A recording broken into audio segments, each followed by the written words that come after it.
اس کائنات کے سب سے پہلے انسان، سب کے باپ حضرت سیدنا آدم علیہ السلام کے تعلق سے ان کا قصہ، ان کا واقعہ جو قرآن مجید میں تفصیل سے بیان کیا گیا ہے۔ اس کائنات کا پہلا انسان، پہلا شخص، انسانوں کی پہلی نسل حضرت آدم علیہ السلام۔ لیکن کچھ دنیا داروں نے، کچھ سائنٹسٹ نے یہ دعویٰ کیا، چارلس ڈارون کا ایک نظریہ جو 1859 عیسوی میں 1859 میں اس نے یہ نظریہ ایجاد کیا کہ اس نے ہر مخلوق کی ابتدا کی تحقیق کی اور یہ دعویٰ کیا کہ ہر مخلوق ایک لمبے عرصے کے بعد دوسری مخلوق کی شکل اختیار کرتی ہے۔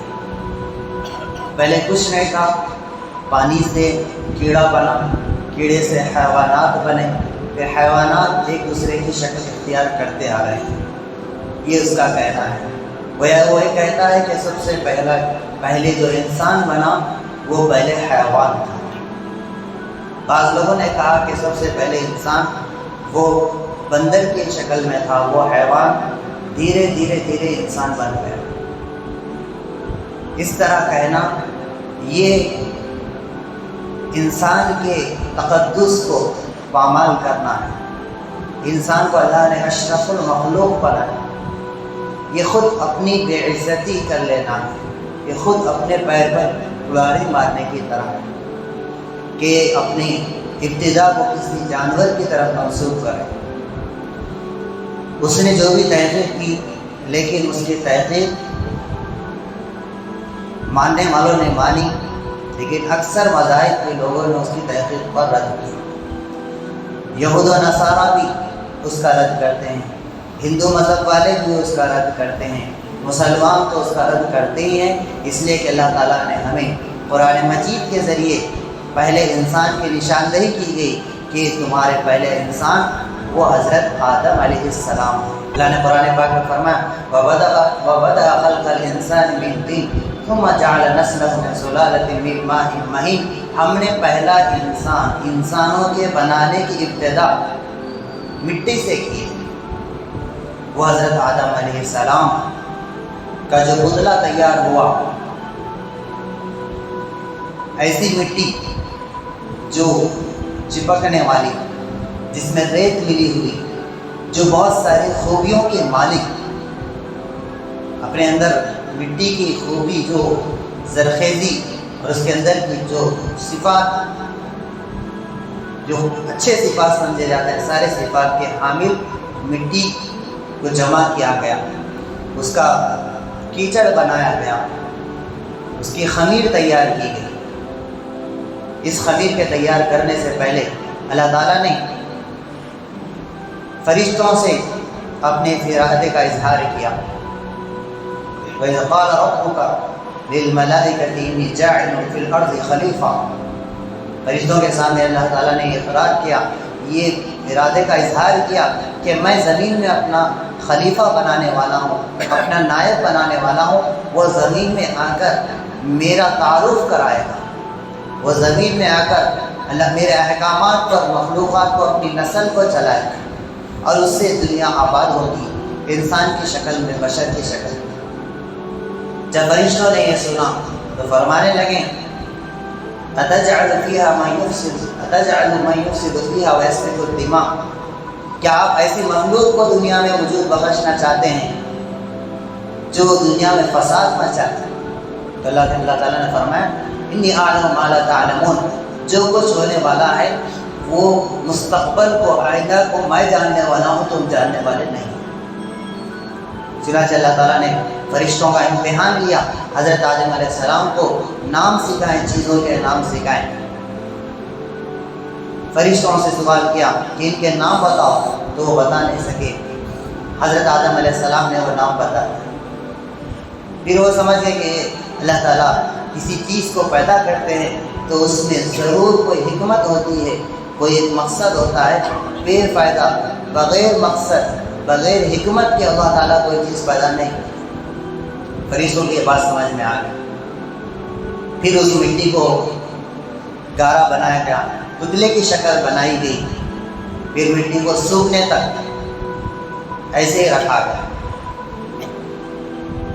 خلق الانسان من صلصال کالفخار، اللہ تعالیٰ فرماتے ہیں ہم نے انسان کو کھنکتی مٹی سے پیدا کیا، یعنی مٹی کے سوکھنے کے بعد، سخت ہونے کے بعد اس میں روح ڈالی گئی۔ ثم سواه، اللہ تعالیٰ پھر اس کو برابر کیا۔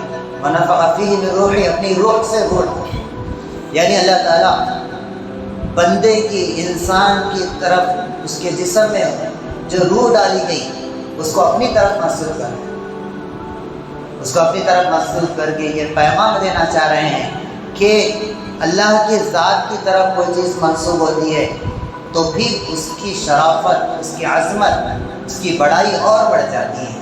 لہٰذا یہ کہنا کہ انسان کی ابتدا جانور سے ہوئی ہے، دوسرے حیوانات سے ہوئی ہے، اور حیوانات میں ایک لمبے عرصے کے بعد تبدل اور تغیر ہوتا رہتا ہے کہ ایک جانور دوسرے جانور کی شکل اختیار کرتا ہے۔ جن جانوروں کو پیر ہیں وہ بعد میں ان کے پیر جھڑ جاتے ہیں، اور وہ جانور جو تری میں ہیں، خشکی میں آتے ہیں تو ان کے پیر نکل آتے ہیں۔ یہ ناسمجھی کی بات ہے۔ یہ اپنی نسل، اپنی مخلوق، اپنی جنس کو یہ اللہ تعالیٰ نے جو عزت بخشی ہے اس کا خاتمہ کرنا ہے۔ تو جب جسم سخت ہو گیا، اللہ تعالیٰ نے اپنی روح اس میں ڈالی، یعنی جان اس میں ڈالی۔ جان ڈالنے کے بعد جب حضرت آدم علیہ السلام کے ہوش حواس، آپ کا دماغ، آپ کا دل، آپ کی سانسیں، آپ کا خون، ساری چیزیں، ہڈیاں، گوشت، پوست، ساری چیزیں اس میں لگ گئیں۔ اب وہ مٹی نہیں رہا، وہ انسان کا جسم بن کر تیار ہو چکا۔ روح ڈالنے کے بعد جب اللہ تعالیٰ فرشتوں سے حکم دیتے ہیں، وَإِذْ قَالَ رَبُّكَ لِلْمَلَائِكَةِ فَاسْجُدُوا، فرشتوں سے اللہ تعالیٰ نے فرمایا کہ آدم کو سجدہ کرو۔ تمام فرشتوں نے سجدہ کیا الا ابلیس ابا واستکبر وکان من الکافرین، اس نے سجدے سے انکار کر دیا۔ اب یہ سجدہ کون سا تھا؟ یہ سجدہ عبادت کا سجدہ نہیں تھا کہ ہم کوئی سوچے کہ سجدہ تو صرف اللہ کو کرنا ہے۔ یہ ریسپیکٹ کا سجدہ تھا، عزت کا سجدہ تھا، تعظیمی سجدہ تھا۔ جب سجدہ کیا گیا، یہ سجدہ ابتدا میں درست تھا۔ حضرت یوسف علیہ السلام کے زمانے میں بھی یہ سجدہ تھا۔ جب آپ کے بھائی اور والدین جب کنعان سے مصر آئے، جب سب کی ملاقات ہوئی تو وہاں حضرت یوسف علیہ السلام کے سامنے سارے گھر والے سجدہ کیے۔ یہ تعظیمی سجدہ تھا جو اس امت میں درست نہیں ہے، اس امت میں اس کی اجازت نہیں ہے۔ اس امت کو منع کیا گیا کہ تعظیماً سجدہ نہیں کر سکتے، نہ کسی کے آگے جھک سکتے ہیں، اگرچہ کہ آپ کی نیت عبادت کی نہ ہو، اگرچہ کہ آپ کی نیت شرک کی نہ ہو، اگرچہ کہ آپ کی نیت بدعت اور خرافات کی نہ ہو، تب بھی سجدہ نہیں کر سکتے۔ یہ پچھلی قوموں کا رواج ہے۔ جب چاٹ ڈالی گئی تو سجدہ کیے، شیطان انکار کیا تو اللہ تعالیٰ نے اس سے مناظرہ کیا، اس سے ڈیبیٹ، اس کو پوچھا کہ جب میں تجھے سجدہ کرنے کا حکم دیا تو نے سجدہ کیوں نہیں کیا؟ تو اس نے کہا انا خیر منہ، میں اس نسل سے، اس مخلوق سے بہتر ہوں۔ خلقتنی من نار وخلقتہ من طین، تو مجھے آگ سے بنایا اور اس کو مٹی سے بنایا، اور آگ کی صفت ہے بلندی، اوپر کو اٹھنا، اور مٹی کی صفت ہے پستی اور نیچے کو جانا۔ تو جو مخلوق بلند ہو وہ پستی کو سجدہ نہیں کر سکتی، جو نیچے رہنے والی اس کو سجدہ نہیں کر سکتی۔ اس کے اندر یہ تکبر اور گھمنڈ، اس گھمنڈ نے اس کو سجدے سے روک دیا۔ تو کیا ہوا؟ اللہ تعالیٰ کی بارگاہ سے راندہ درگاہ، یعنی اس کو دھتکار دیا گیا اور اس کو کہا گیا کہ تو مردود ہے، تو لعنتی ہے، قیامت تک تو ملعون ہے۔ تو اس نے کہا اچھا مجھے لعنتی قرار دیا جا رہا ہے سجدہ نہیں کرنے کی وجہ سے، لہذا مجھے مہلت دو، قیامت تک کی مہلت دو، مجھے موت نہ آئے، اور میں لوگوں کو، انسانوں کو، اس آدم کی نسل کو بھٹکاؤں تو مجھے روک نہ ہو۔ تو اللہ تعالیٰ نے فرمایا جا تجھے مہلت ہے، لیکن سن، جو میری بات مان کر آئے گا تو میں اس کو جنت میں داخل کروں گا، اور جو تیری بات مان کر کے آئے گا میرے پاس، تجھے اور تیرے ماننے والوں کو میں جہنم رسید کر دوں گا۔ چنانچہ مہلت دی گئی۔ اس کے بعد اللہ تعالیٰ حوا علیہ السلام کو حضرت آدم علیہ السلام کی بائیں پسلی سے پیدا کیے، اللہ کے حکم سے پیدا ہو گئے۔ وہ لیٹے ہوئے تھے، اللہ کے حکم سے پیدا ہو گئے۔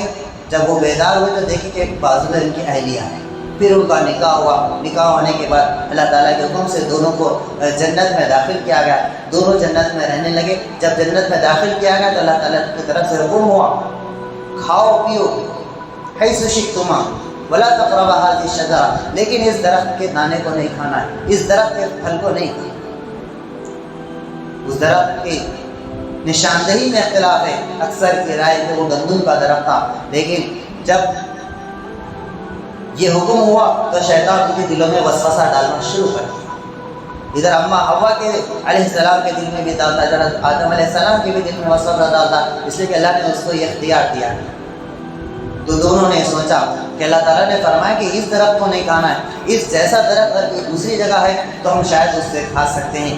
یہ ان کی اجتہادی غلطی تھی۔ انبیاء علیہ السلام سے صراحتاً غلطی نہیں ہو سکتی۔ صراحتاً انبیاء علیہ السلام کی طرف غلطی کو منسوخ کرنا، گناہ کو منسوخ کرنا، یہ اجماع امت کے خلاف ہے، یہ انبیاء کی توہین اور گستاخی ہے۔ لہذا وہ دونوں اس درخت کا پھل کھا لیے، اور اس نے سمجھایا کہ دیکھو یہ درخت سے اس لیے منع کیا جا رہا ہے کہ تم یہ کھا لو گے تو ہمیشہ ہمیشہ کے لیے تم جنت میں رہو گے اور تم فرشتے بن جاؤ گے۔ اس طرح اس نے وساوس دل میں ڈالے۔ دونوں کھا لیے۔ کھانے کے بعد کیا ہوا کہ اپنے بدن سے کپڑے اترنے لگے۔ وہ ہمارے شرم کے، ہمارے حیا کے درخت کے پتوں کو لیے اور اپنے جسم پر لگانے لگے۔ پھر اللہ تعالیٰ کی طرف سے حکم ہوا کہ جاؤ دنیا میں اور تم سب، اللہ تم کو میں زمین کا خلیفہ بنا کر بھیجتا ہوں، میں اپنا نائب بنا کر بھیجتا ہوں کہ اللہ اور بندے، اللہ تعالیٰ بندوں سے براہ راست بات نہیں کرتے، تو کوئی بیچ میں واسطہ ہوتا ہے، اس کو نبی کہتے ہیں۔ تو حضرت آدم علیہ السلام نبی بھی ہیں، پہلے انسان بھی ہیں، انہیں نبی بنا کر اپنی ذریت کے لیے، اپنی اولاد کے لیے رہبر اور خلیفہ اور آپ صحیح راستہ بتانے والا بنا کر انہیں بھیجا۔ چنانچہ دونوں کی ملاقات ہوئی۔ بعض اکثر کی رائے ہے کہ وہ سری لنکا میں اترے، پھر اس کے بعد دونوں کی ملاقات، دونوں ایک جانب ایک اترے، لیکن چلتے چلتے ملاقات ہوئی۔ پھر ان سے آگے نسل پھیلی۔ حابیل قابیل جو مشہور دو بیٹے ہیں، یہ دونوں کی لڑائی مشہور ہے کہ قابیل نے اپنے بھائی حابیل کا قتل کیا تھا۔ اس لیے قتل کیا تھا کہ وہ اس وقت یہ شریعت تھی کہ اپنی ذات، اپنی بہن، دونوں جس کے ساتھ جڑوا بھائی بہن پیدا ہوتے ہیں ایک ساتھ، وہ اس بہن سے نکاح نہیں کر سکتا، پھر دوسرے حمل سے جو بہن پیدا ہوئی اس سے نکاح کر سکتا، اس لیے کہ دوسری کوئی عورت نہیں، کوئی اولاد نہیں، تو پھر وہ نکاح کا مسئلہ تھا۔ تو ایسے ہوا کہ قابیل کی جو بہن تھی وہ خوبصورت تھی، اور حابیل کے ساتھ جو ان کے ساتھ جو جڑوا ان کی بہن تھی وہ خوبصورت نہیں تھی۔ تو اب یہ اپنے ساتھ، اپنے پیدائش کے ساتھ جو لڑکی ہوئی اس سے نکاح کرنا چاہتا تھا، لیکن شریعت میں منع تھا۔ تو اس نے کیا کیا کہ اپنے بھائی کو جنگل لے گیا اور اس کا قتل کر دیا۔ پھر اللہ تعالیٰ کی طرف سے اس کو سمجھایا گیا کہ مردے کو دفن کس طرح کرنا ہے۔ وہاں ایک کوا آیا، کوا وہ مردے کبے کو دفن کر رہا تھا، پھر اس نے اس دفن کرنے کی تدفین کی، اس کے طریقے کو دیکھ کر وہاں اپنے بھائی کو دفن کیا۔ پھر اس کے بعد اللہ تعالیٰ فرمائے کہ یہ دنیا کا پہلا قاتل شخص ہے، قیامت تک جتنے قتل ہوتے رہیں گے اس کا پورا گناہ اس کو پہنچتا ہے۔ تو حضرت آدم علیہ السلام کے قصے میں ہمیں یہ نصیحت ملتی ہے کہ جیسے حضرت آدم علیہ السلام سے یہ اجتہادی لفظی ہوئی تو وہ فوراً ربنا ظلمنا انفسنا وان لم تغفر لنا وترحمنا لنکونن من الخاسرین کہہ کر دعا کی کہ یہ آدم علیہ السلام کی یہ صفت ہے، اور تمام بنی آدم، تمام ہم سب پہ یہ صفت ہونی چاہیے کہ جیسے لفظش ہو جائے تو ہم کیا کرنا، فوراً اللہ تعالیٰ کے آگے جھکنا، اللہ تعالیٰ سے رجوع ہونا اور توبہ استغفار کرنا۔ یہ آدم علیہ السلام کی تعلیم سے بہت ساری حکمتیں باتیں معلوم ہوتی ہے، لیکن سب سے اہم بات جو ہمارے لیے یہ ہے کہ ہمارا دشمن ہے شیطان، جو اول دن سے لگا ہوا ہے۔ دوسری بات یہ معلوم ہوتی ہے کہ شیطان کے بہکاوے میں آ کر ہم کوئی گناہ کر بیٹھتے ہیں، تو ہمیں آدم علیہ السلام کے واقعے سے، آپ کی دعا سے کہ آپ ہر وقت دعا میں رہتے، آہوزاری کرتے، ربنا ظلمنا انفسنا بار بار کہتے، دعا مانگتے، تو فوراً ہم شیطان کے بہکاوے میں آنے کے بعد توبہ کریں، رجوع کریں، اور اس کے بعد اس غلطی سے ہم دور رہیں۔ یہ حضرت آدم علیہ السلام کے واقعے سے ہمیں عبرت ملتی ہے۔ اللہ تعالیٰ سے دعا ہے اللہ تعالیٰ ہم سب کو انبیاء علیہ السلام کی عصمت نصیب فرمائیں اور ان کے واقعات سے گزرنے کی توفیق نصیب فرمائیں۔